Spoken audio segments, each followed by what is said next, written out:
قال الله تبارك وتعالى في كتابه وكلامه المجيد أعوذ بالله من الشيطان الرجيم بسم الله الرحمن الرحيم فكلوا مما رزقكم الله حلالا طيبا واشكروا نعمة الله إن كنتم إياه تعبدون إنما حرم عليكم الميتة والدم ولحم الخنزير وما أهل لغير الله به فمن اضطر غير باغ ولا عاد فإن الله غفور رحيم ولا تقولوا لما تصف ألسنتكم الكذب هذا حلال وهذا حرام لتفتروا على الله الكذب إن الذين يفترون على الله الكذب لا يفلحون متاع قليل ولهم عذاب أليم. قال المؤلف المفسر رحمه الله تعالى يقول تعالى آمرا عباده المؤمنين بأخذ رزقه الحلال الطيب وبشكره على ذلك فإنه هو المنعم والمتفضل به ابتداء الذي يستحق العبادة وحده لا شريك له. اب اللہ تبارک و تعالیٰ ان آیات مبارکہ میں اپنے ایمان والے بندوں کو حکم دیتے ہیں کہ تم میرے عطا کردہ رزق کے حلال کو استعمال کرو، کھاؤ. یہ منع نہیں ہوتا صرف کھاؤ، کھائیں پیئیں. جو اللہ نے حلال چیزیں بنائی ہیں ان سے فائدہ اٹھانا جو ہے یہ اللہ کی نعمتوں کا شکر. اسی لیے علماء نے فرمایا ہے کہ اگر کوئی شخص کسی حلال چیز کو اپنے اوپر حرام کر دے اور اعتقاد بھی یہ رکھے کہ یہ حرام ہے، وہ کافر ہو جاتا ہے، کیونکہ اللہ کے حلال کو کوئی حرام نہیں کرتا. دوسری بات یہ ہے کہ اللہ کے حلال کو اعتقاداً تو حرام نہیں سمجھتا، لیکن اپنی ذات کو استعمال سے منع کر دیتا ہے، تو یہ بھی گناہ ہے کہ جب وہ حلال ہے تو پھر اس سے فائدہ اٹھاؤ. اور تیسری چیز یہ ہوتی ہے کہ بعض اللہ کی حلال نعمتیں کسی عذر کی بنا پہ حرام ہو جاتی ہیں. مثلا وہ عقیدے میں حرام نہیں سمجھتا، لیکن ڈاکٹر نے کہہ دیا کہ آپ کو شوگر ہے، آپ میٹھا استعمال نہ کریں، تو اب جتنی میٹھی چیزیں ہیں وہ بیچارہ بیماری کی وجہ سے استعمال نہیں کر رہا، میں ان کو حلال سمجھتا، اور ان کے استعمال نہ کرنے سے اس کو احساس ہوتا ہے کہ میں ان چیزوں سے محروم ہو گیا، لیکن وہ معذور.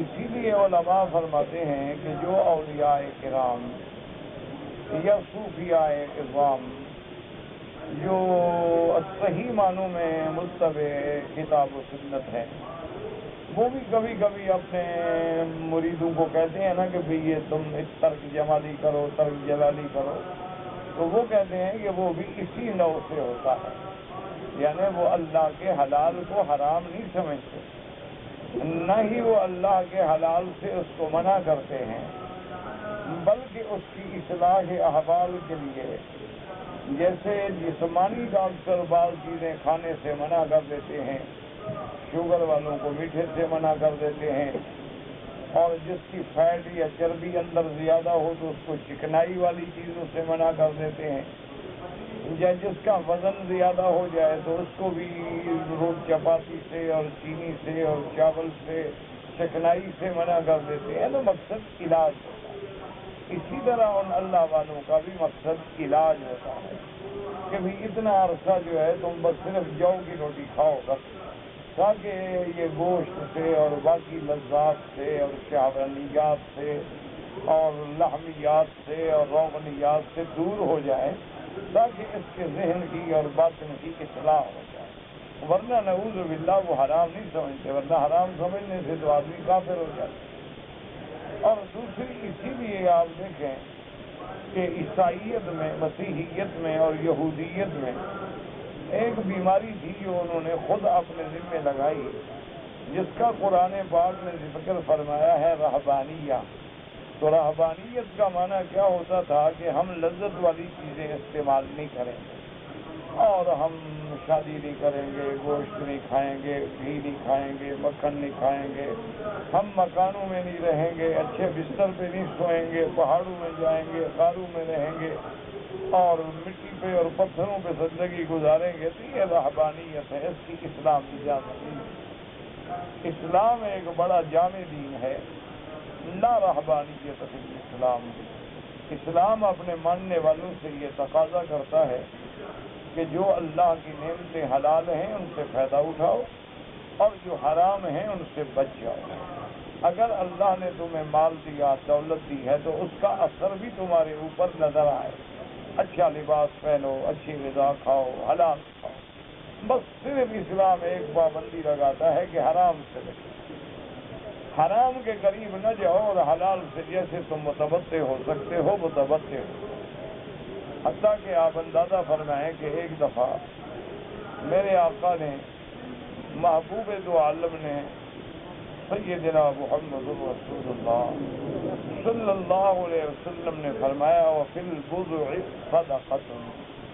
آپ نے فرمایا کہ جو بندہ اپنی بیوی کے ساتھ مجامعت کرتا ہے، جماع کرتا ہے، یہ بھی صدقہ ہے۔ صحابہ نے پوچھا کہ یا رسول اللہ یہ کیسے صدقہ ہو گیا؟ ہم نے تو اپنی لذت پوری کی اور اپنی خواہش پوری کی اور اپنا فائدہ حاصل کیا۔ تو حضور پاک نے فرمایا، اللہ کے بندو، اگر یہی کام کسی غیر عورت سے ہوتا تو گناہ تھا؟ میں نے کہا کہ ہاں یا رسول اللہ۔ نے فرمایا جب آپ نے حلال کو استعمال کیا تو اللہ ثواب بھی دیتے کہ بھی یہ معمولی بھی چیز نہیں ہے، بلکہ تم نے اپنے آپ کو بھی اور بیوی کو بھی گناہوں سے بچایا۔ تو دونوں کی آنکھیں جو ہیں وہ گناہوں سے ہٹ گئی۔ اسی لیے ایک حدیث مبارک میں آتا ہے، سرکار دو جہاں نے فرمایا، من غسل واغتسل بکر وابتکر۔ حضور پاک نے فرمایا کہ جو بندہ جمعہ کے دن خود بھی غسل کرے اور بیوی کو بھی غسل کرائے، کیا معنی؟ جمع کرے، تاکہ اس کو بھی غسل ہو، اس کو بھی غسل کرنا ہو، اور اس کے بعد پھر اول وقت میں جلدی جلدی بکر وابتکر، جلدی جلدی جمعہ کی نماز کے لیے مسجد کو روانہ ہو جائے، اور مسجد میں آ کر کوشش کرے کہ صف اول میں بیٹھے، تاکہ امام کی آواز اور خطبہ جو ہے وہ سن سکے۔ یاد رکھیں، خطبہ سمجھ آئے نہ آئے سننا واجب ہوتا ہے، سمجھ آ جائے تو سبحان اللہ، لیکن اگر سمجھ بھی نہ آئے تو خاموش رہا جائے اور سنا جائے، کوئی حرکت نہ کرے، کوئی بات نہ کرے، حتیٰ کہ اگر کوئی دوسرا بندہ باتیں کر رہا ہے تو اس کو روکے بھی نہیں، اور اشارہ کر دے تو کر دے، ورنہ بات نہ کرے۔ تو حضور نے فرمایا، اللہ تبارک و تعالی وہ جو گھر سے چلے گا ہر قدم پہ 1 سال کے گناہوں کو مٹا دیتا ہے۔ اب اندازہ کریں وہ اپنی بیوی کے ساتھ لیتا ہے۔ تو اسی لیے بعض اللہ والے جو تھے، بعض صحیح معنی میں دین پہ چلنے والے جو تھے، تو وہ خاص طور پہ جمعہ کے دن جو ہے اپنی بیوی سے دن میں ملاقات کرتے تاکہ وہی غسل ہو جائے اور وہی جمعہ کا غسل ہو جائے، تاکہ وہی غسل جنابت بھی ہو جائے اور ساتھ وہی غسل جو ہے جمعہ کی طرف سے بھی ہو جائے، اور اس کے بعد خوشبو لگا کے اچھے کپڑے پہن کے وہ مسجد کی طرف روانہ ہو جاتے ہیں، اور سب سے اول آ کے مسجد میں بیٹھ جاتے ہیں، تاکہ ایک ایک قدم پر ان کو اتنی بڑی نیکیاں مل سکیں۔ اس لیے میرے کہنے کا مقصد یہ تھا کہ انسان اگر حلال میں لذت بھی اٹھا رہا ہے تو صدقہ ہے، اگر انسان حلال نعمتوں کو کھاتا ہے اور پھر اللہ کے راستے میں خرچ کرتا ہے، بہت بڑی نعمت، یہ بہت بڑی عظیم نعمت ہے، اور اللہ نے ہمیں حکم دیا ہے کہ کلو، کھاؤ پیو، استعمال کرو۔ یہ جو آج کل ہوتے ہیں نا بعض کاروباری لوگ جنہوں نے اللہ معاف کرے اب دین بھی کاروبار بن گیا، تقریریں بھی کاروبار بن گئے، اور اللہ معاف کرے اب پیری فقیری بھی کاروبار بن گیا، وہ اللہ والے چلے گئے، وہ رہ گئی رسم اذان روح بلالی نہ رہی کہ اب اذان تو ہر مسجد میں ہوتی ہے لیکن اس میں حضرت بلال والی روح نہیں رہی۔ تو اسی لیے اقبال بیچارے نے تھا تو بڑا قلندر منش انسان نہیں، اور اللہ نے اسے بڑی فکر دی تھی، بڑا مفکر تھا، مدبر تھا، تو اس نے اسی لیے کہا تھا کہ آج کل جس دور میں ہم گزر رہے ہیں کہ اب صرف ایک رسم ہے، اور اس کے بعد وہ جو صحیح معنی میں حضرت بلال کی اذان تھی اور اس میں جو اللہ نے کشش رکھی تھی وہ باقی نہیں رہی، کیونکہ وہ اذان دینے والی زبان جو ہے وہ بلال کی زبان نہیں۔ اسی لیے اس نے کہا تھا کہ نہ وہ حسن میں رہی شوخیاں، نہ وہ عشق میں رہی گرمیاں، نہ وہ غزنوی میں تڑپ رہی، نہ وہ خم ہے زلف ایاز میں، کہ اب تو کچھ بھی نہیں، اب تو ایک روٹین ہے، ایک رسم ہے، اور شکر کرو کہ یہ بھی اللہ آباد اور قائم رکھے، ورنہ آنے والی نسلیں جو ہیں خدا جانے ان میں یہ بھی ہوگا کہ نہیں ہوگا۔ اسی لیے آدمی کو ہر حال پہ اللہ کی نعمتوں کا شکر ادا کرنا چاہیے۔ تو آج کل میرے عزیز، آج کل تو ہر چیز میں کاروبار ہے۔ آج کل جو پیر ہوتے ہیں نا، بزرگ بنتے ہیں، وہ آئیں گے آپ کی دعوتوں پہ، اور جناب ساری اللہ کی نعمتیں بنی ہوئی ہیں، اور وہ اپنے مریدوں کو متاثر کرنے کے لیے ایک ٹکڑا روٹی کا لے کے کھا لیں گے اور بیٹھ جائیں گے دونوں والے کے پاس، تاکہ مرید سمجھیں کہ حضرت جو ہے ماشاءاللہ ان کی تو روحانی غذا ہے اور یہ جسمانی غذا کے محتاج ہی نہیں، اور جی پیٹ حضرت کا نور سے بھرا ہوا، یہ پتہ نہیں کہ اندر 2 کلو کھا کے آئے ہیں حضرت۔ تو یہ کاروبار ہے، یہ سب چکر بازیاں ہیں، جو اللہ والے ہیں وہ ان چیزوں کے محتاج ہی نہیں ہوتے، نہ ان کو کوئی شوق ہوتا ہے کہ لوگ ہمارے مرید ہوں، نہ ان کو کوئی رجسٹر رکھنا ہوتا ہے کہ کس ضلع کے کتنے مرید رجسٹر ہو چکے ہیں، اور سال میں ہمیں کتنی اس کی نذرانہ اور کتنی فیس آئے گی۔ یہ سب کاروباری لوگ ہیں۔ اہل اللہ کی خدمت میں تو کوئی بیعت کے لیے جاتا تو وہ ٹالتے تھے، وہ کہتے اللہ کے بندے کوئی اور بزرگ تھے، کیونکہ وہ سمجھتے تھے کہ اس کو بیعت کرنے کے بعد اس کا بوجھ بھی میرے سر پہ آ گیا، اس کی اصلاح کی ذمہ داری بھی میرے سر پہ آ گئی، اور اگر یہ گناہ کرے گا تب بھی میں پکڑا جاؤں گا کہ میرا مرید ہے، میرے حکم پہ چل سکتا ہے، لیکن میں نے اس کو دین کیوں نہیں سمجھایا، میں نے اس کو کیوں نہیں ہدایت کا رستہ دکھایا۔ تو صحیح معنی میں جو اولیاء اللہ ہیں، صحیح معنوں میں جو ولی اللہ ہیں، صحیح معنوں میں جو مشائخ ہیں، صحیح معنوں میں جو صوفیاء کرام ہیں، جو فوت ہو گئے اللہ ان کی قبروں کو نور سے بھر دے، اور جو زندہ ہیں اللہ ان کے اور ترقی درجات فرمائے، ان کو ان چیزوں کی ضرورت نہیں ہوتی، یہ بہانے بنانے کی اور یہ ڈرامے کھیلنے کی، وہ تو دور رہتے ہیں، وہ تو الٹا لوگوں سے بچتے ہیں، لوگ کوشش بھی کریں تو وہ بچتے ہیں، اور وہ اپنے آپ کو چھپاتے ہیں، وہ یہ نہیں کرتے کہ اپنے کرامتوں کے پروپیگنڈے کریں اور اپنے خواب بیان کریں اور ویڈیو فلمیں بنائیں اور آڈیو بنائیں اور لوگوں کو بتائیں کہ مجھے حضور کی زیارت ہوتی۔ اللہ کے بندے، حضور کی زیارت ہوتی ہے تو پی جاؤ، یہ تمہارا اور اللہ کے درمیان میں راز ہے، لوگوں کو بتلانے کی کیا ضرورت ہے، لوگوں کو کس سے کہانیاں سنانے کی کیا ضرورت ہے۔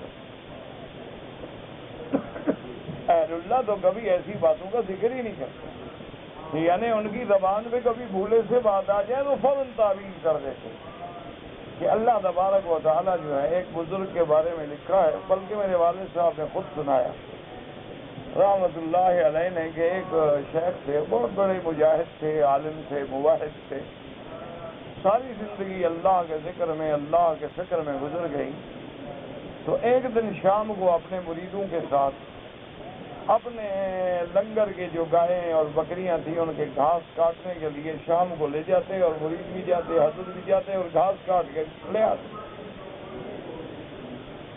تو فرماتے ہیں کہ وہ مرید جو تھے وہ گھاس کاٹ رہے تھے، تو ایک مرید کو انہوں نے پشت پہ زور سے لکڑی ماری، بیت مارا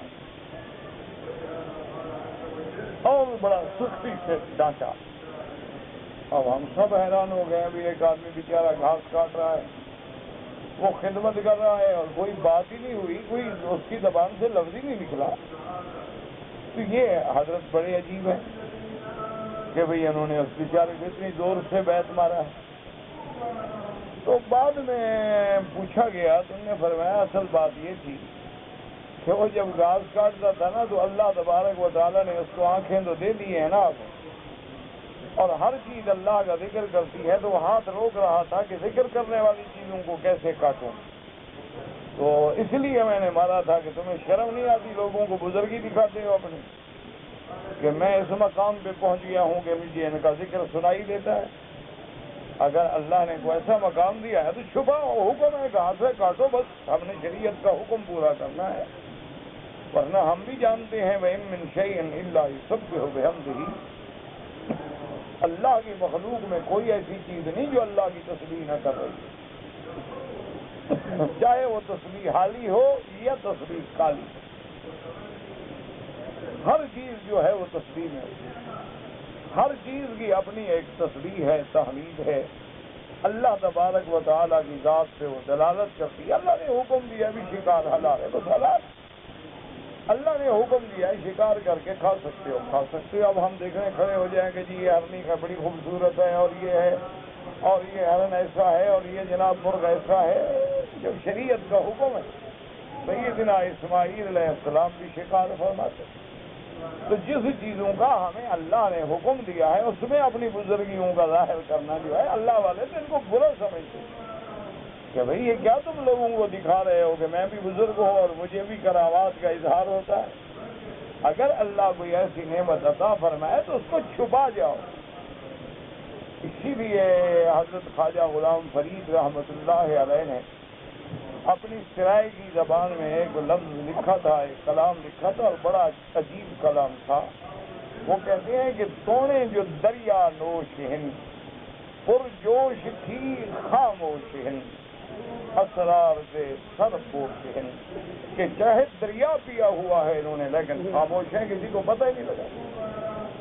چاہے اللہ نے ان کو اتنا علم دیا، اتنا فضل دیا، اتنا بزرگی دی کہ دریا پی گئے لیکن اس کے باوجود خاموش۔ مجال ہے کہ کہیں تھوڑی سی بات بھی ظاہر ہو جائے تو وہ اللہ والوں کی شان ہوتی ہے۔ آج کل تو میرا بھائی کاروبار ہے، ہمارے مولویوں کا بھی یہی حال ہے، پوچھتے ہیں کہ جی اشتہار جو چھپے گا اس میں میرا نام کتنا لمبا چوڑا لکھو گے، اور اس کے بعد کہتے ہیں کہ جناب میں آؤں گا لیکن شرط یہ ہے کہ فرسٹ کلاس کا ایئر ٹکٹ، ہوائی جہاز کا ٹکٹ ہو اور ایئرپورٹ پہ بالکل ٹھیک ٹھاک لیٹسٹ ماڈل گاڑی ہو، یہ نہیں ہو کھٹارا بٹارا پرانی نہ لے آنا، چاہے باپ کھوتی پر بھی کبھی نہ چڑھاؤ۔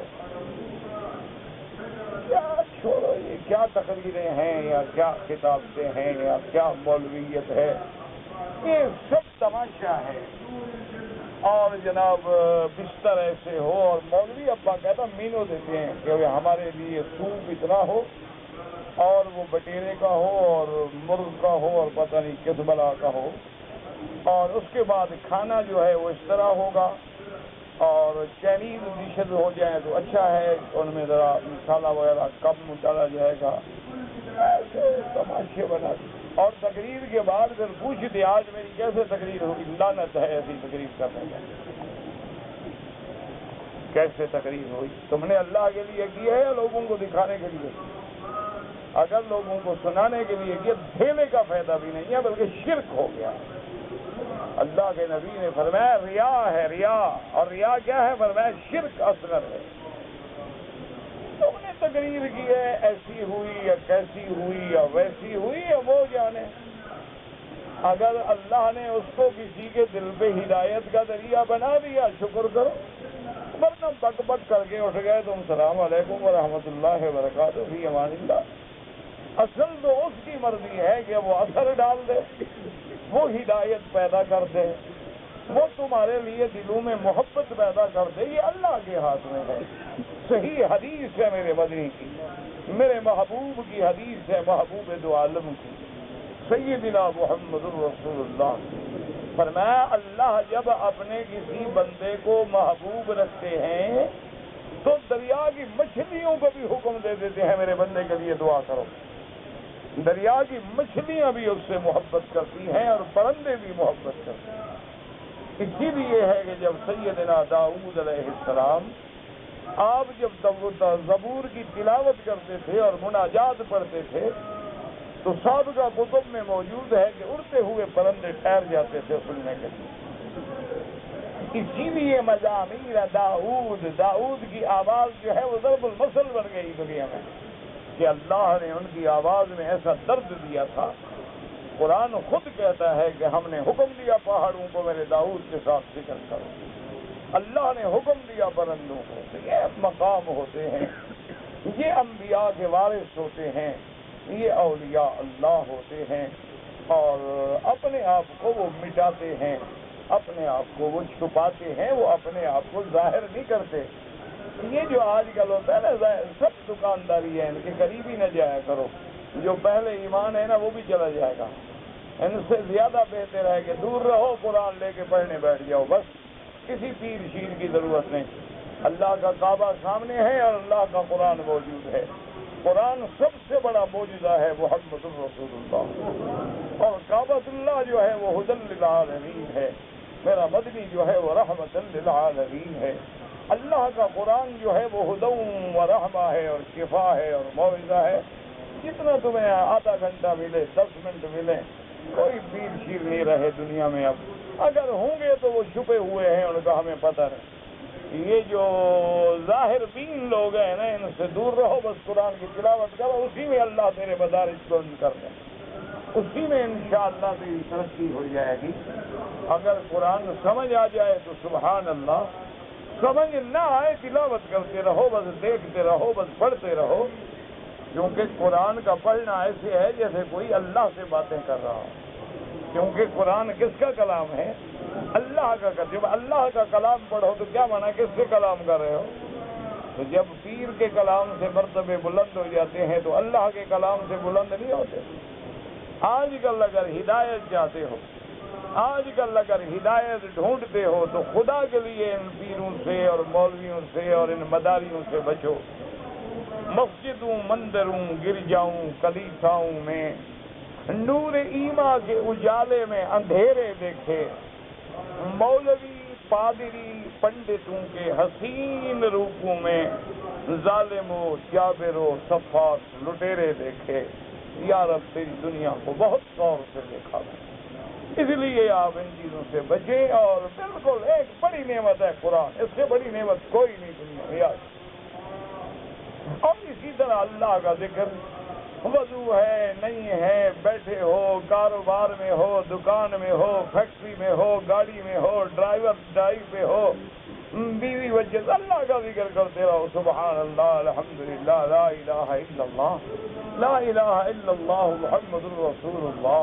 کیونکہ اللہ نے ہمیں حکم دیا ہے نماز 5 دفعہ پڑھو، حج زندگی میں 1 دفعہ کرو، رمضان سال میں 1 مہینہ رکھو، تہجد کی 8 رکعتیں پڑھو۔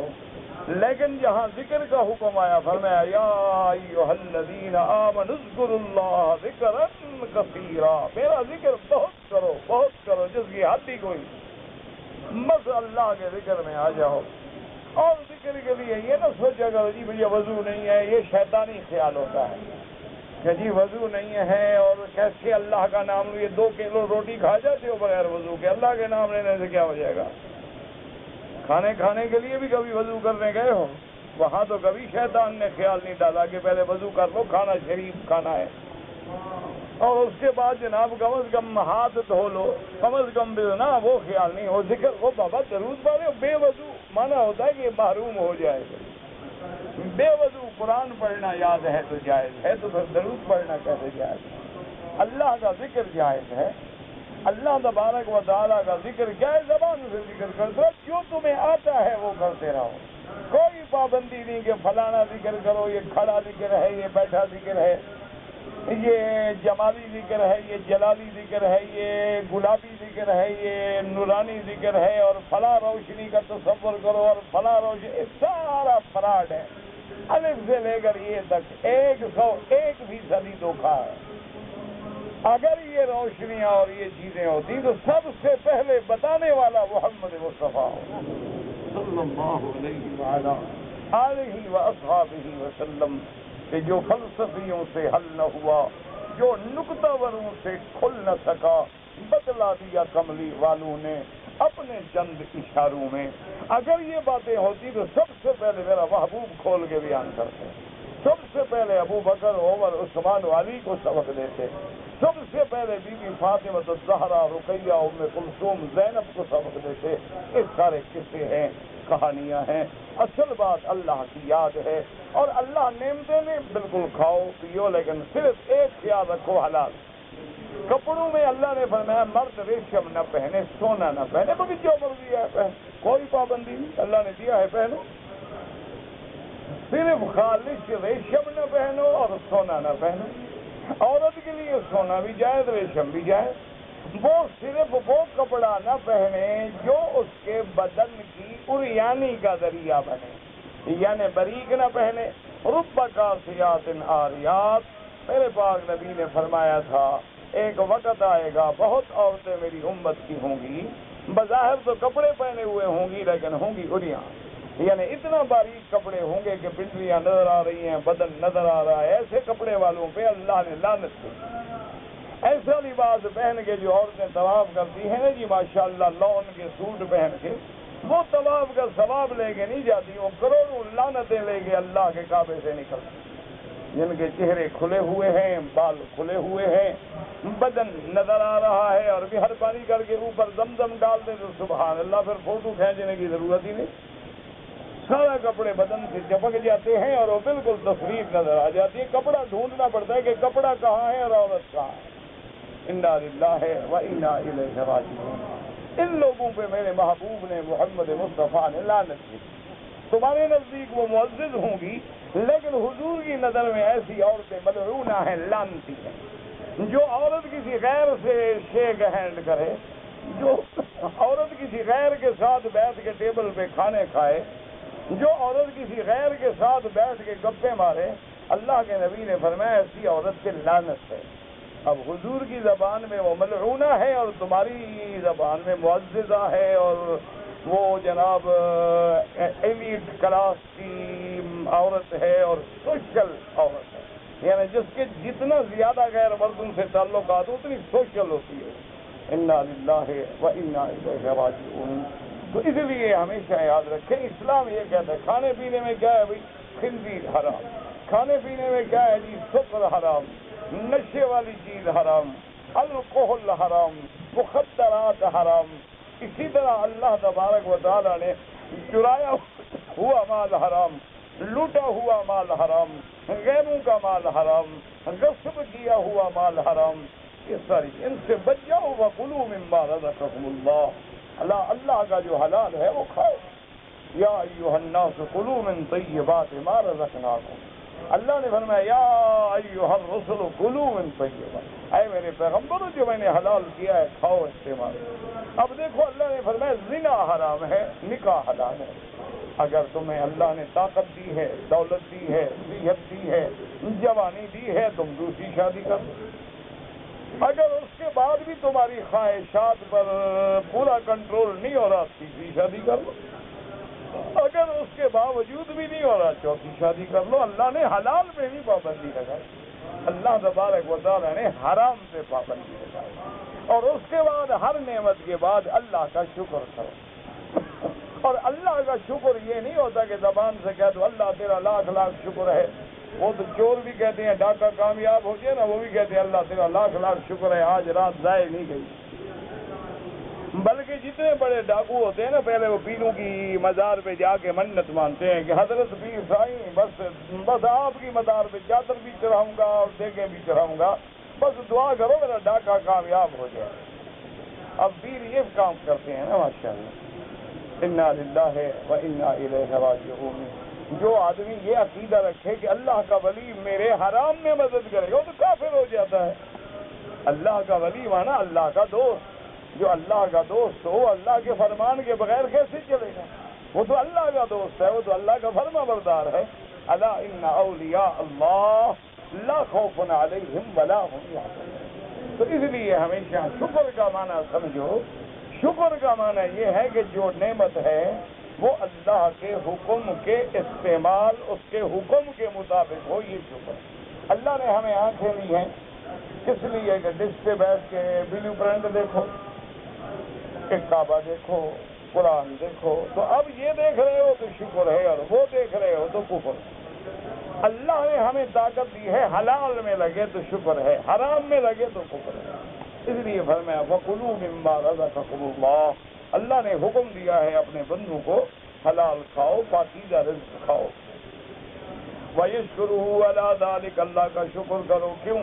فَإِنَّهُ هُوَ الْمُنْعِمُ الْمُتَفَضِّلُ بِهِ، اسی کی ذات جو ہے انعام کرنے والی، اسی کی ذات احسان کرنے والی، اسی کی ذات نے ہمیں پیدا کیا ہے، اسی کی ذات نے یہ ساری نعمتیں بنائی ہیں۔ اگر اللہ یہ نعمتیں نہ بناتے تو ہم محروم ہو جاتے ہیں، یہ نعمتیں بناتے لیکن ہمیں کھانے کی توفیق ہی نہ دیتے۔ کتنے لوگ ہیں کروڑوں پتی ہیں، اربوں پتی ہیں، لیکن کھانا نصیب نہیں۔ پوچھو کیا ہے جی؟ اور جی شوگر ہے، اور جی میں ہارٹ کا مریض ہوں، اور جی آپ کو، اور جی میں دمے کا مریض ہوں، اور جی آپ کو کیا، اور جی میں کینسر کا مریض ہوں۔ ساری نعمتیں سامنے رکھی ہیں، کھانے سے محروم۔ تو یہ اللہ تبارک و تعالیٰ کی نعمتوں کا شکر کرو، اور اس کے بعد فرمایا کہ اسی کی عبادت کرو، الذی یستحق العبادۃ وحدہ لا شریک لہ، کہ تمام عبادتوں کا مستحق جو ہے وہ صرف اللہ کی ذات ہے۔ تمام انواع عبادات جو ہیں وہ صرف اللہ تبارک، اگر کسی غیر اللہ کے لیے کرو گے تو پھر کفر و شرک ہو جائے گا۔ اب اس کے بعد فرماتی ہیں وہ چیزیں جو اللہ نے حرام کی ہیں، اور اس میں بھی یاد رکھو جو چیزیں اللہ نے حرام کی ہیں ان کا بندے کے لیے ظاہراً بھی نقصان ہے اور باطناً بھی نقصان ہے۔ اب دیکھیں انگریز جو ہے نا، ان کے نزدیک خنزیر وندیر عام ہوتا ہے، ان کے ہوٹلوں میں جیسے بوفے میں اور چیزیں پڑی ہوں گی، خنزیر بھی پڑا ہوگا، تو لیکن اب وہ بھی اس بات پہ آ گئے ہیں کہ اس کے کھانے میں نقصان، اس کے کھانے میں بیماریاں پیدا ہوتی ہیں، اور فلاں امراض جو ہیں وہ اسی لیے پیدا ہو رہے ہیں کہ خنزیر کی کثرت استعمال۔ یعنی اب آپ حیران ہوں گے کہ کافر ہو کر بھی وہ باقاعدہ بورڈ لگاتے ہیں کہ شراب نہ پیو اور الکحل نہ استعمال نہ کرو۔ 18 سال کی عمر سے پہلے کوئی بچہ دکان پہ جائے تو اس کو وہ شراب نہیں بیچیں گے۔ یعنی اب وہ بھی تو یہ اسلام نے تو 1400 سال پہلے کہہ دیا کہ یہ حرام ہے، تو اللہ رسول کی بات مان لو، اللہ رسول کی باتوں پہ آ جاؤ۔ اچھا اب وہ بھی یہ کہتے ہیں کہ اگر ان کا کوئی آدمی مثلا منسٹر بن جائے یا سیکرٹری بن جائے یا پریزیڈنٹ بن جائے یا گورنر بن جائے، کہتے ہیں وہ زنا نہ کرے، کیوں؟ کہتے ہیں اس کا مرتبہ، اس کا مقام اس قابل نہیں ہے گندا کام کرے۔ اسلام کہتے ہیں کوئی بھی یہ گندا کام نہ کرے، جب گندا کام ہے تو نہ کرو۔ یہ کیا معنی ہے کہ بڑا آدمی تو نہ کرے، چھوٹا کرے، کوئی حرج نہیں ہے۔ تو اسلام نے جو چیزیں حرام کی ہیں اس کا بھی تیرے لیے فائدہ ہے۔ اصل اللہ جانتے ہیں نا کہ اس میں کیا بیماری ہے، اس میں کیا بیماری ہے، وہ چیزیں اللہ نے حرام کی۔ فرمایا انما حرم علیکم المیتۃ والدم ولحم الخنزیر وما اہل لغیر اللہ بہ، ثم ذکر تعالی ما حرم علیہم ما فیہ مضرۃ لہم فی دینہم ودنیاہم من المیتۃ والدم ولحم الخنزیر وما اہل لغیر اللہ بہ ذبح علی غیر اسم اللہ۔ اب اللہ فرماتے ہیں کہ جو چیزیں ہم نے حرام کی ہیں، اچھا لوگ جو ہے نا مسلمانوں کو ان کے دین سے برگشتہ کرنے کے لیے کہتے ہیں دیکھو جی یہ مسلمان کیسے ہیں، جس جانور کو ان کا خدا مارے وہ حرام، بندہ مارے تو وہ حلال، لوگوں کو دھوکہ دیتے کہ جی ایک جانور ہے مر گیا تو اللہ نے مارا ہے، جب اللہ نے مارا تو وہ کیوں حرام ہو گیا؟ تو اصل بات یہ ہے کہ میرے اللہ کی حکمتیں ہیں، جو جانور خود مر جاتا ہے تو اس میں وہ گندا خون نہیں نکلتا ہے باہر، تو اس لیے وہ زہر اس کے اندر رہ جاتی ہے۔ اور جب ہم ذبح کرتے ہیں تو فاسد مادہ جو ہے وہ نکل جاتا ہے اور اللہ پاک اس کو پاک کر دیتے ہیں. تو اب جب بندہ ذبح کر رہا ہے وہ بھی تو اللہ کے حکم سے ذبح کر رہا ہے. یہ بندے کو کس نے پیدا کیا؟ اللہ نے پیدا کیا. موت حیات کا خالق تو اللہ. اس لیے فرماتے ہیں کہ اللہ تبارک و تعالیٰ نے ان چیزوں کو حرام کیا تیرے لیے. مردہ بھی مردار بھی حرام ہے، والدم اور خون جو نکلتا ہے گلے سے وہ حرام جو ذبح کے وقت نکلتا ہے. ورنہ کلیجی ہے یا گردے ہیں یا اور چیزیں ہیں جن میں خون ہوتا ہے، تحال ہے، وہ حلال ہے، وہ حرام نہیں ہے. وَلَحْمَ الْخِنزِيرِ. اس لیے بعض لوگ جو ہے نا جی قرآن پاک کا غلط ترجمہ کرتے ہیں. وہ کہتے ہیں کہ خنزیر کا گوشت حرام ہے لیکن ہڈی حرام نہیں. خنزیر کا گوشت حرام ہے لیکن بال حرام نہیں. اس لیے یہ برش ہوتے ہیں نا دانتوں کے، وہ خنزیر کے بالوں کے بناتے ہیں. اور یہ جو داڑھی چھاڑی منڈانے کے لیے برش استعمال کرتے ہیں نا بڑے لوگ، وہ سارے خنزیر کے بالوں کے ہوتے ہیں. اور اوپر لکھا ہوتا ہے کرسٹل. اور جو سب سے مہنگا ہو سمجھ جاؤ وہ خنزیر کے بالوں کا ہے. تو اس لیے وہ کہتے ہیں جی وہ تو گوشت حرام ہے نا، خنزیر کے بال تو حرام نہیں ہے. تو یہ بے وقوفی کی بات ہے. یہاں ذکر چل رہا تھا کلو، کھانے کا.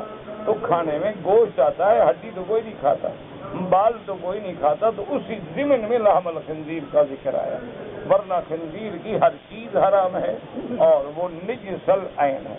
اچھا، بعض ہمارے لوگ ایسے ہوتے ہیں وہ کہتے ہیں جی خنزیر کا نام نہ لینا، نام لینا بھی گناہ ہے. قرآن پڑھو تو آیت چھوڑ دیں یعنی ڈریں تو نام سے ڈریں اور کھانے پہ آئیں تو سارا کھا جائیں. انا للہ و انا الیہ راجعون. وہ میرے ایک دوست سے، اس سے کسی صحافی نے پوچھا جی آپ کا مذہب کیا ہے؟ اس نے کہا جی میں آدھا مسلمان ہوں اور آدھا انگریز ہوں. تو اس نے کہا جی یہ تو پہلی دفعہ میں نے سنا. تو کہا شراب پیتا ہوں، سود نہیں کھاتا. تو آدھا آدھا ہو گیا نا، 50-50 تو ہو گیا. شراب تو میں بھی پیتا ہوں، وہ بھی پیتے ہیں. خنزیر نہیں کھاتا، وہ خنزیر کھاتا. تو اب تو خیر مسلمان ترقی کر گئے ہیں. اب جب باہر جاتے ہیں نا وہ سب کچھ کھاتے ہیں، ڈھونڈ کے کھاتے ہیں اور دکھا کے کھاتے ہیں. انگریزی بولے نا ان کو دیکھو ایسا منہ ٹیڑھا کر کے بولیں گے جیسے کوئی نزا کے عالم میں ہو بیچارہ، سکرات لگی ہوئی ہے، تاکہ میرا لہجہ وہی بنے، لوگ سمجھیں کہ بالکل یہ ٹپیکل انگریز ہے اور بالکل اصلاً یہ بالکل ان کی اولاد ہے خالص. اس لیے بیچارے اور ایسے کندھے اچکائیں گے جیسے وہ کرتے ہیں تاکہ سمجھ آئے کہ ہاں یہ واقعی یہ نئی نسل کا بگڑا ہوا نوجوان ہے جس کو اللہ پاک بس ہدایت دے دے تو قادر ہے، ورنہ سمجھو پٹڑی سے اتر گیا ہے یہ. تو بہرحال اللہ نے ان چیزوں کو حرام کیا. وما اہل لغیر اللہ بہ، اور جس پہ اللہ کا نام نہ لیا جائے وہ بھی حرام. یعنی جو چیزیں خدا کے نام کے بغیر ذبح کی جائیں. اب اس کا معنی یہ نہیں ہوتا کہ ذبح کے وقت بسم اللہ، وہ تو جو مزار پہ ذبح کرتے ہیں وہ بھی بسم اللہ پڑھتے ہیں. معنی یہ ہوتا ہے کہ جب غیر کی نیت آ گئی کہ یہ جانور میں اپنے پیر کے نام پہ ذبح کروں گا، بس یہ غیر اللہ ہو گیا. اب چاہے 100 دفعہ بسم اللہ پڑھتے رہو. فَمَنِ اضْطُرَّ غَيْرَ بَاغٍ وَلَا عَادٍ فَإِنَّ اللَّهَ غَفُورٌ رَحِيمٌ. اگر کوئی مضطر ہے، سفر میں ہے، جان بچانے کے لیے کچھ نہیں ملتا اور وہی جانور ملا ہے جو مردار ہے، تو حد سے نہ نکلے اور لذت کے لیے نہیں، صرف جان بچانے کے لیے کھا سکتا ہے. اور جب حلال مل جائے تو اس کو چھوڑ دے. احتاج من غیر بغی ولا عدوان فإن اللہ غفور رحیم. وقد تقدم الكلام على مثل هذه الآية في سورة البقرة بما فيه كفاية عن نيادته ولله الحمد. اب مفسر رحمۃ اللہ علیہ فرماتے ہیں اس مسئلہ اضطرار پہ اگر آپ نے پورے معلومات پڑھنے ہیں تو سورۃ البقرہ کھول کے پڑھ لیں. اس پر میں نے تفسیر میں تمام دلائل کا ذکر کیا ہے، دوبارہ ضرورت نہیں. ثم نهى تعالى عن سلوك المشركين الذين حللوا وحرموا بمجرد ما وصفوا واصطلحوا عليه من الأسماء بآرائهم من البحيرة والسائبة والوسيلة والحام وغير ذلك. اب اللہ نے فرمایا کہ یہ کافروں کی عادت ہے، مشرکین کی عادت ہے، یہ خود حلال حرام کرتے رہتی ہیں، یہ خود نام رکھتے ہیں کہ یہ بحیرہ ہے، یہ سائبہ ہے، وسیلہ ہے، یہ حام ہے. یہ حلال ہے، یہ حرام ہے، یہ ہم پہ حلال ہے، دوسروں پہ حرام ہے، یہ ساری چیزیں جو ہیں مشرکوں کی رسمیں ہیں۔ مما کان شرعا لهم ابتدعوه فی جاہلیت، انہوں نے اپنے زمانے جاہلیت میں یہ ساری چیزیں رکھی ہوئی تھیں، بتوں کے نام پہ جانور چھوڑ دیا، یہ سب کے لیے حرام ہے۔ اگر پہلا حمل ہو اور حمل سے یعنی بچہ بچڑا پیدا ہوگا یہ حلال ہے، بچڑی ہو تو یہ حرام ہے، ساری قصے انہوں نے بنائے ہوئے۔ وَلَا تَقُولُوا لِمَا تَصِفُ أَلْسِنَتُكُمُ الْكَذِبَ، یہ تمہاری زبانوں کا جھوٹ ہے، هَذَا حَلَالٌ وَهَذَا حَرَامٌ لِتَفْتَرُوا عَلَى اللَّهِ الْكَذِبَ، اور پھر لطف یہ ہے کہ کہتے ہیں کہ اللہ نے حلال کیا، اللہ نے حرام کیا، اللہ پہ جھوٹ بھی ساتھ بولتے ہیں، اللہ نے فرمایا جھوٹ بولتے ہیں۔ وَيَدْخُلُ فِي هَذَا كُلُّ مَنِ ابْتَدَعَ بِدْعَةً لَيْسَ لَهُ فِيهَا مُسْتَنَدٌ شَرْعِيٌّ أَوْ حَلَّلَ شَيْئًا مِمَّا حَرَّمَ اللَّهُ۔ اب مفسر رحمۃ اللہ علیہ کہتے ہیں کہ اس آیت کے تحت ہر وہ بدعتی بھی شامل ہے جو دین میں نئی نئی بدعتیں نکالے، نئے نئے طریقے نکالے، وہ بھی اسی میں شامل ہے کہ جو اللہ نے حکم نہیں دیا تم کیسے بنا رہے ہو۔ تو فرمایا اسی لیے جیسے وہ بھی ان چیزوں کو حلال کرتے تھے جن کو اللہ نے حرام کیا، یا حرام کرتے جن کو اللہ نے حلال کیا، بمجرد رائے ہی و تشریع، اپنی خواہش اور اپنی رائے کے مطابق۔ اس لیے اللہ فرماتے ہیں وَلِمَا تَصِفُ مَصْدَرِیہ وَلَا تَقُولُوا الْكَذِبَ لِوَصْفِ أَلْسِنَتِكُمْ ثُمَّ تَوَعَّدَ عَلَى ذَلِكَ، اس کے بعد پھر اللہ نے وعید بیان کی، تنبیہ فرمائی، إِنَّ الَّذِينَ يَفْتَرُونَ عَلَى اللَّهِ الْكَذِبَ لَا يُفْلِحُونَ، أي في الدنيا ولا في الآخرة، أما في الدنيا فمتاع قليل وأما في الآخرة فلهم عذاب أليم۔ اللہ نے فرمایا کہ اللہ پہ جھوٹ بالنے والے جو ہیں دنیا میں بھی ناکام، آخرت میں بھی ناکام۔ اما فی الدنیا فمتاع قلیل، دنیا تو ہے ہی تھوڑی سی نفع کی چیز، وَلَهُمْ فِي الْآخِرَةِ عَذَابٌ أَلِيمٌ، ان کے لیے آخرت میں عذاب علیم ہوگا۔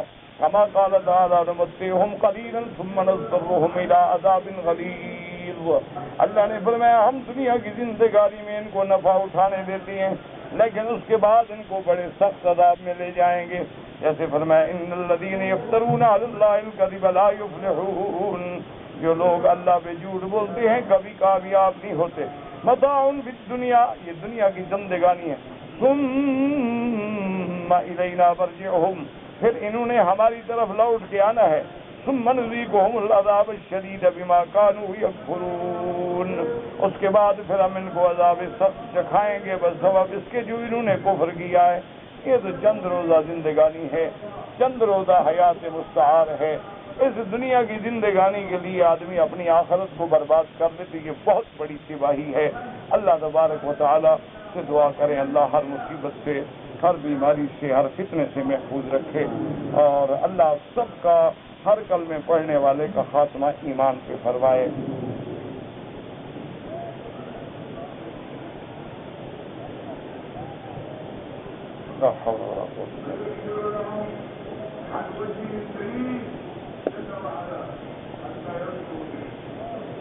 ایک آدمی نے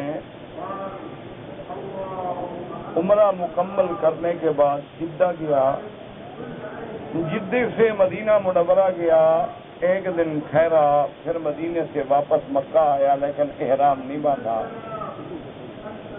اب ایک آدھا دن ٹھہر کے پھر مدینہ جائے گا، بہرحال مدینہ منورہ سے آتے ہوئے احرام نہیں باندھا، تو مانا میقات سے تجاوز بغیر احرام کے کیا ہے، اب وہ عمرہ بھی کرے اور ایک بکری بطور دم بھی ادا کرے۔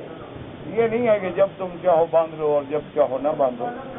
امام ابو حنیفہ رحمۃ اللہ علیہ فرماتے ہیں کہ یہ جو 5 میقات ہیں ان سے بغیر احرام کے نہ گزریں، اور میرے آقا سرکار دو عالم رحمت دو جہاں بھی جب تشریف لائے ہیں تو احرام سے تشریف لائے ہیں، الا اللہ نے فتح مکہ پر جب حضور کو اجازت دی۔ باقی ائمہ نے امام احمد بن حنبل رحمت اللہ علیہ فرماتے ہیں کہ اگر اس آنے والے کی نیت عبادت ہے، عمرہ ہے، تو اس کو تو دم دینی ہوگی، اگر تجارت ہے، کاروبار ہے، معاملات ہیں تو پھر کوئی حرج نہیں۔ ودا عمرہ کوئی نہیں ہوتا، یہ تو جب مدینے سے دوبارہ احرام باندھے گا عمرے کا ودا کا طواف ہوتا ہے، عمرہ کا کوئی ودا نہیں ہوتا۔ تو جس دن جانا ہو اس دن طواف الوداع کر کے چلا جائے۔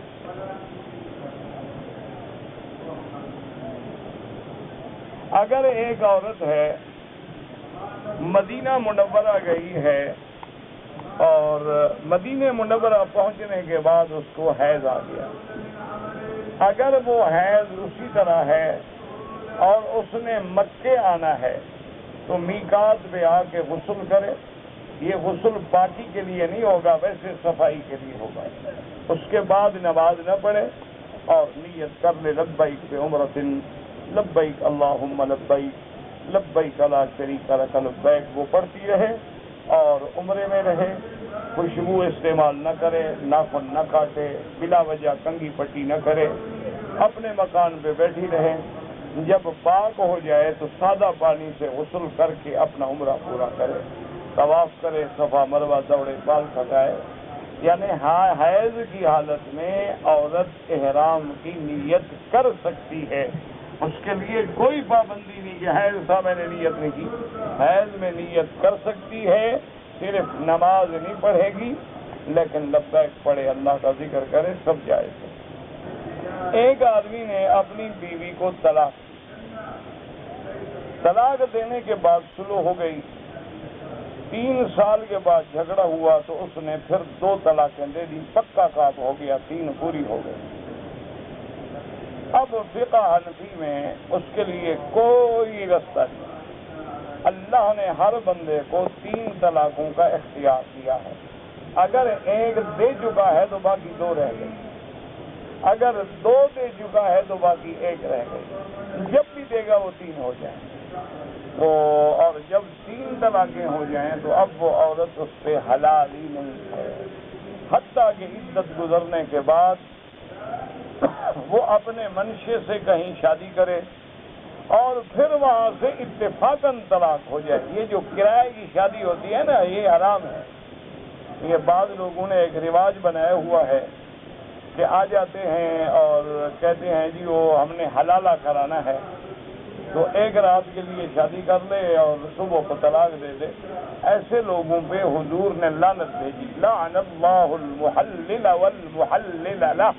حضور نے فرمایا جو حلالہ کرتا ہے یا کرواتا ہے اس پہ اللہ کی لعنت۔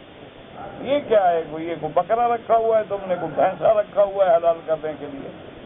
یہ تمام جہاں وہ شادی کرے پھر اس کی مرضی، اچھا شادی کی دوسرا خاوند مر گیا تو اب عدت گزار کے پہلے شوہر سے شادی کرنا چاہے تو کر سکتے، یا شادی کی اور ان کی آپس میں موافقت ہی نہیں ہوئی تو اس نے تنگ آ کے طلاق دے دی۔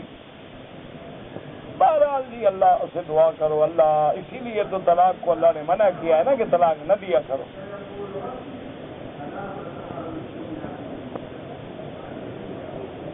میرا بھائی جو ہے بیمار ہے، اللہ پاک اس کو بھی ہمیں بھی اور ہر بیمار کو شفا دے۔ میری بیوی بھی بیمار ہے، اللہ سب کو شفا دے۔ مرد ہیں، عورتیں ہیں، بچے ہیں، جوان ہیں، جن لوگوں نے دعا کے لیے لکھا ہے، کہا ہے، سب پہ اللہ رحمت فرمائے، شفا کاملہ، صحت عاجلہ عطا فرمائے۔ میں آپ کی صحت کے لیے دعا کرتا ہوں، آپ کی بڑی مہربانی، اللہ آپ کو جزائے خیر دے۔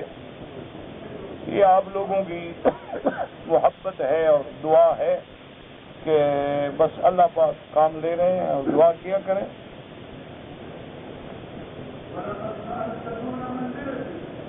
اگر جدہ میں رہنے والا ایک شخص ہے، مثال کے طور پہ وہ پاکستان گیا ہے، اگر واپس آنا ہے جدے میں، اس کی مکے میں آنے کی نیت نہیں ہے، پھر کوئی احرام نہیں، کیونکہ وہ مقیم ہے جدے کا۔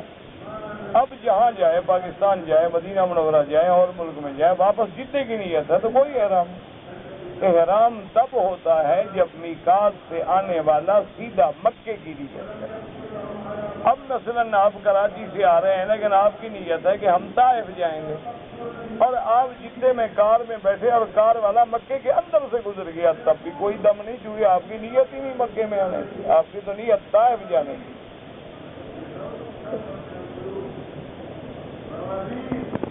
کہتے ہیں جی کہ بعض لوگ جو استلام کرتے ہیں حجر اسود کا، وہ جو پٹی ہے نا اس کے اوپر آ کے استلام کرے، لیکن یہ ضروری نہیں ہوتا کہ اسی کو دیکھتے رہو۔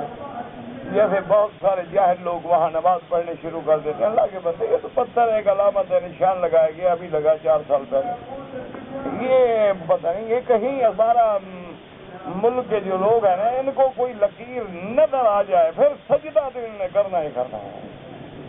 انا للہ و انا الیہ راجعون، اللہ ہدایت عطا فرمائے۔ بہرحال حجر اسود کے سامنے آئے، بسم اللہ اللہ اکبر، کوئی ضروری نہیں پٹی ہے پٹی نہ ہو۔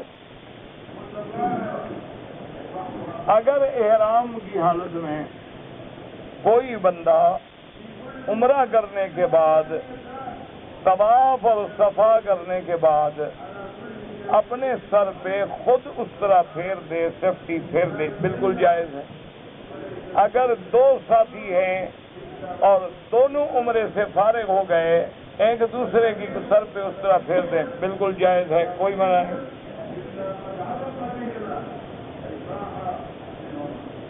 جب استلام کرنا ہو حجر اسود کی طرف رخ کر کے کریں یا جاتے ہوئے ایسے رک جائیں اور بسم اللہ اللہ اکبر، سب جائز ہے۔ آپ کی کتاب دروس حرم جو ہے، میرا بھائی اصل بات یہ ہے کہ میرے پاس تو قدرت کی ایک نسخہ بھی نہیں، اور بہرحال وہ صدیقی ٹرسٹ کراچی والوں نے شائع کی ہوئی ہے، تو آپ لوگ انہیں خط لکھیں تو انشاءاللہ وہ آپ کو دے دیں گے۔ وہ بڑی بیچارے جائز قیمت لیتے ہیں، اصل مقصد تو ان کا خیرات ہے، وہ قیمت اتنا رکھتے ہیں کہ تاکہ لوگ کم از کم کتاب کی حفاظت تو کریں، مفت کا مال کوئی نہیں رکھتا نا پھر۔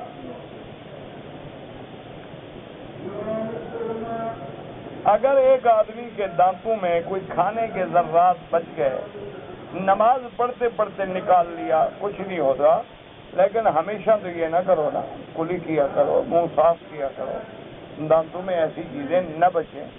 اتفاق سے کوئی چیز رہ گئی، کوئی مسئلہ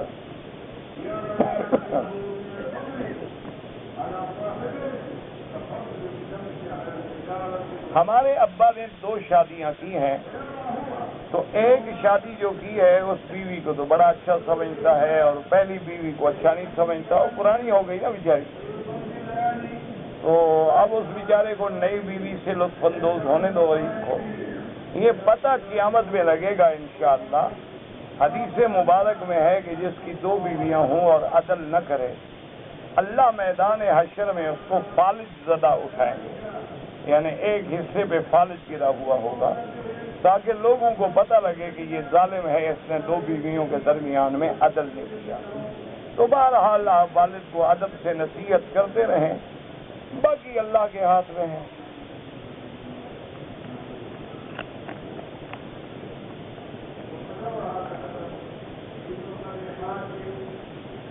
ویس قرون کا جبہ، مجھے تو نہیں پتا ویس قرون کیا ہوتا ہے، ویس کرنی ہوگا تو انہیں ویس قرون لکھ دیا، اس کا جبہ میرے پاس ہے، آپ کو تلاش۔ بہرحال میں آپ کو کعبہ شریف میں دیانت داری سے بتا رہا ہوں، میرے پاس ہے۔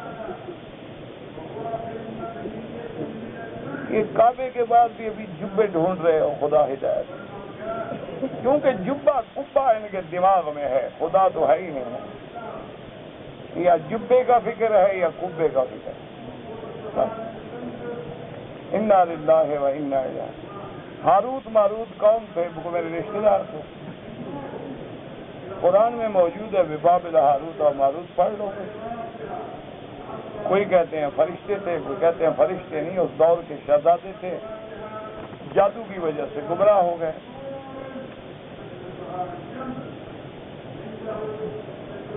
ایک آدمی فوت ہو گیا، اس کی بیوی ہے، ایک لڑکا ہے، لڑکی ہے، تو بیوی کو اس کی میراث سے 8واں حصہ ملے گا، کیونکہ اس کا لڑکا لڑکی موجود ہیں، تو اب بیوی کا جو ہے وہ 8واں حصہ ہے۔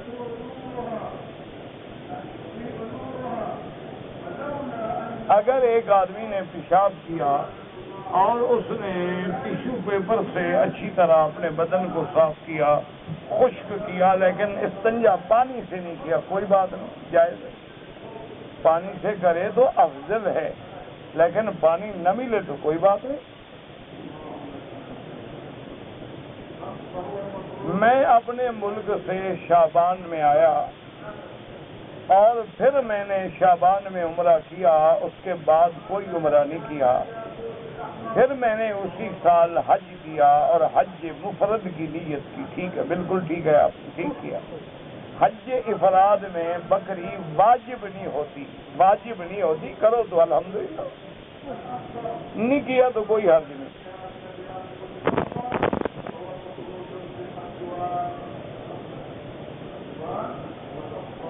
میں نے دل میں ارادہ کیا تھا کہ فلاں محلے میں جا کر دن کو دعوت دیا کروں گا دین کی۔ پھر میں نے استخارہ کیا، استخارہ ان کاموں میں نہیں ہوتا۔ یہ کیا استخارہ ہے کہ میں نماز پڑھوں گا پہلے استخارہ کر لوں؟ میں استخارہ کر لوں کہ تو بھائی کار خیر حاجت استخارہ نے جو نیک کام ہے ان میں کیا استخارہ ہے؟ دین کا کام کرنا ہے، وہ اللہ کا حکم ہے کہ دین کی تبلیغ کرو۔ حضور نے فرمایا بلغوا عنی ولو آیۃ، تمہارے پاس اگر ایک آیت ہے، ایک حدیث ہے، ایک مسئلہ ہے، پہنچاؤ۔ اللہ نے حکم دیا کنتم خیر امۃ اخرجت للناس تأمرون بالمعروف وتنہون عن المنکر، سب سے بہتر امت کیوں ہو کہ لوگوں کو بھلائی کا حکم کرو اور برائی سے روکو۔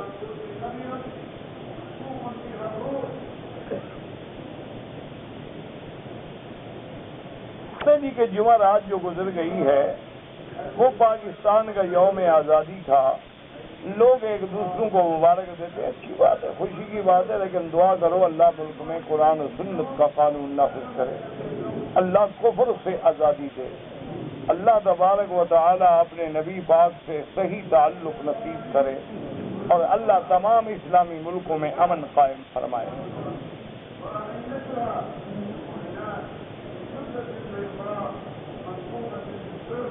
میں نے دل سے اور زبان سے نیت کی تھی کہ میں روزانہ اللہ کے گھر کے 5 طواف کیا کروں گا، تو اب انہی طوافوں کا ثواب والدین کو دے سکتے ہو؟ بالکل دے سکتے ہو جی۔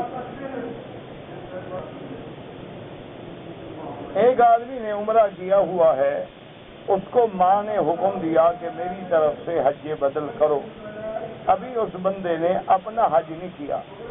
افضل تو میرا بھائی یہ ہے کہ پہلے اپنا حج کر کے پھر حج بدل کرے، لیکن اگر وہ والدہ کی طرف سے حج بدل پہلے کر لے تو کوئی حرج نہیں، انشاءاللہ وہ بھی قبول ہوگا، لیکن اپنا حج اگر امیر ہے، فرض ہے، تو پھر کرنا ہوگا۔ ایک آدمی 3 بیڈی کمپنی، مجھے نہیں پتا کیا بیڈی کمپنی کیا بلا ہوتا ہے،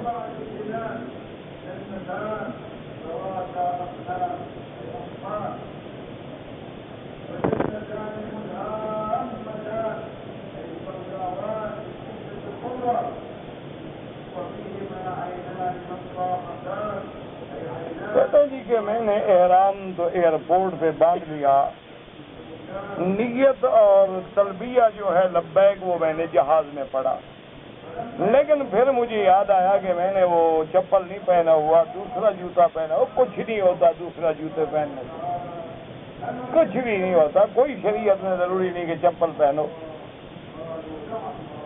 اگر آپ نے جوتا پہنا ہوا کوئی بات، کوئی مسئلہ نہیں۔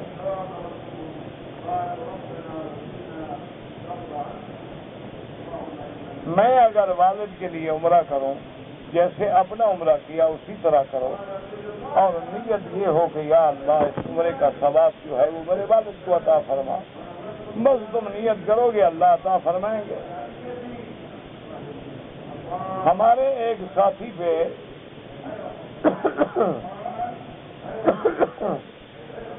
دم آ گیا، تو کیا اس کی بکری ذبح کرنے کے بعد ہم اس کا گوشت جو ہے وہ سارا جدے لے جائیں؟ نہیں، بالکل نہ لے جائیں۔ دم کا معنی ہی یہ ہوتا ہے کہ حرم مکہ میں ذبح کر کے فقراء مکہ پہ تقسیم کیا جائے، جدے والوں کے لیے نہیں ہے۔ اب انہوں نے یہ سوچا ہوگا نا دوست کا دم ہے کھائیں گے ہم، یہ ناجائز ہے حضرت۔ اس بیچارے کو دوسری دم دینی پڑے. جہاں دم کا حکم ہے وہاں یہ صاف لکھا ہے کہ فقراء حرم یعنی حرم کے فقیروں میں تقسیم کیا جائے، مکے کے غریبوں میں تقسیم کیا جائے، یہ ضروری ہے. واللہ اعلم. اللہم صل علی محمد وعلی آل محمد كما صليت على إبراهيم وعلى آل إبراهيم في العالمين إنك حميد مجيد. يا حي يا قيوم برحمتك أستغيث.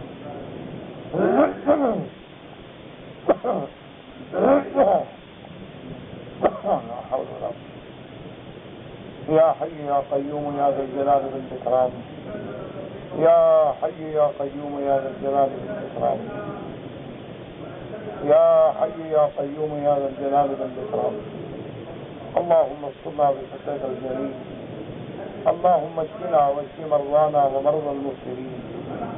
اللهم اشفنا واشف مرضانا ومرضى المسلمين. اللهم رب الناس اذهب الباس انت شافي لا شفاء الا شفاؤك شفاؤك لا يغادر سقما. اللهم انا نعوذ بك عن البرص والجذام وعن سيء الاسقام. یا اللہ بیماروں کو شفا عطا فرما.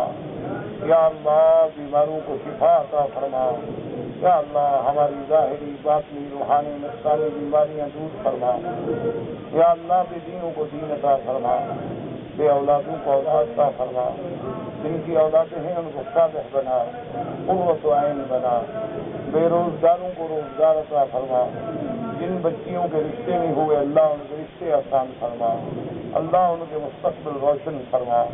یا الہ العالمین کشمیر میں، فلسطین میں، عرب میں، عجب میں مسلمانوں کی جان مال آبرو عزت کی حفاظت فرما. مسلمانوں کی قدم قدم پہ نصرت فرما.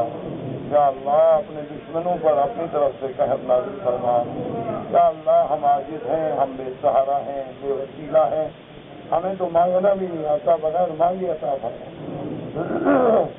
پورے عالم میں ہدایت کی فضا پیدا فرما.